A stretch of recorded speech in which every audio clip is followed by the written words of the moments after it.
Hey everyone, it's Angie Norris with Angie's Book Adventures. Welcome to or welcome back to my YouTube channel.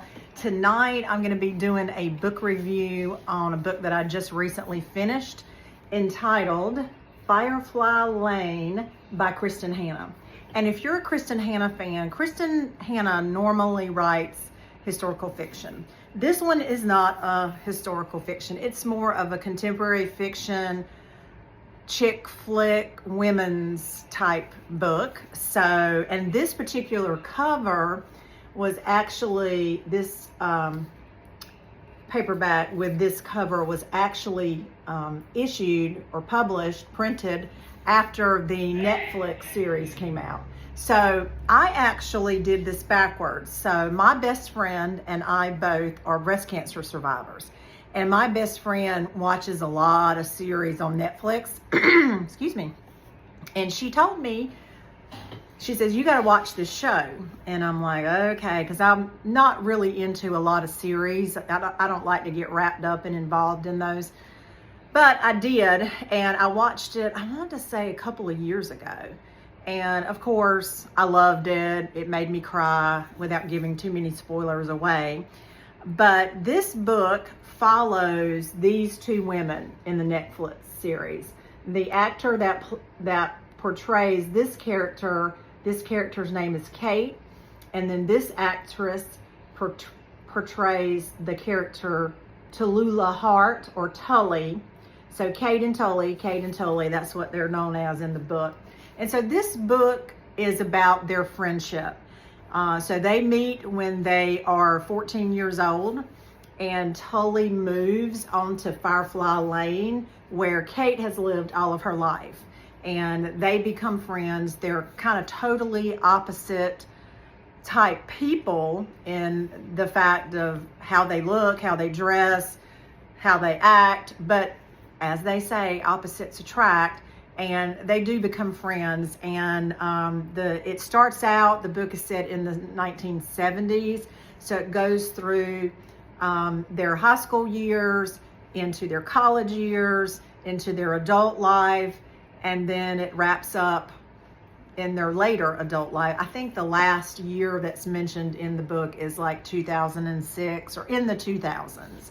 So it follows them. They have, this 30 plus years friendship, and they are the girls from Firefly Lane. And so that's where the name of the book came from. So I did it backwards. I watched the Netflix series first and then decided to read this book. So all I can say without giving too much away is you need to read it. Everyone needs to read it, but especially if you are a woman that grew up in the 70s or that was in school when I was born in 1965. So a lot of the things that they reference, a lot of the music references in this book, I knew everything they were talking about that children or, teenagers or whatever went through in the 70s and the early 80s, because I graduated from high school in 1983, I identified with this. So especially if you are of that age, if you haven't read it, you need to read it. If you have a girlfriend who you consider your best friend and you are going to be best friends forever, because that's what they say in the book, both of y'all need to read it. So anyway, it is set in like Northwest part of the United States, in the Seattle area primarily. So there are a lot of references to things that are in Seattle or around that part of the state that I didn't recognize, but if you're from that part of the United States, you certainly will. So there's a lot of accuracy as far as from the historical aspect and the geographic aspect. So I gave this a 5-star. If you have not read it, go get it. Go get it. I have already promised this book to someone else, or I would put it in my Pango bookstore, but you can find it, I'm sure, on Pango, on eBay. You might even find it in a local thrift store. I was trying to see what year it was published. Hold on. 2008. So it's been out for a while, and like I said, Netflix made a series about it called Firefly Lane. And read the book first and then go watch the Netflix series. And I do think the Netflix series did a good job of portraying the book. There are things that are different. I'm sure they had to take some production liberalities with that, but you got to read the book. Go read the book. Oh, and one more thing before I sign off. In the back of this book, so this is the first time I think that I've ever seen Kristin Hannah do this. She actually writes a, what does she call it?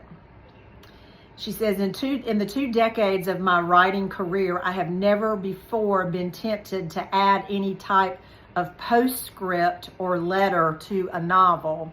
And truthfully, I tried to avoid it here.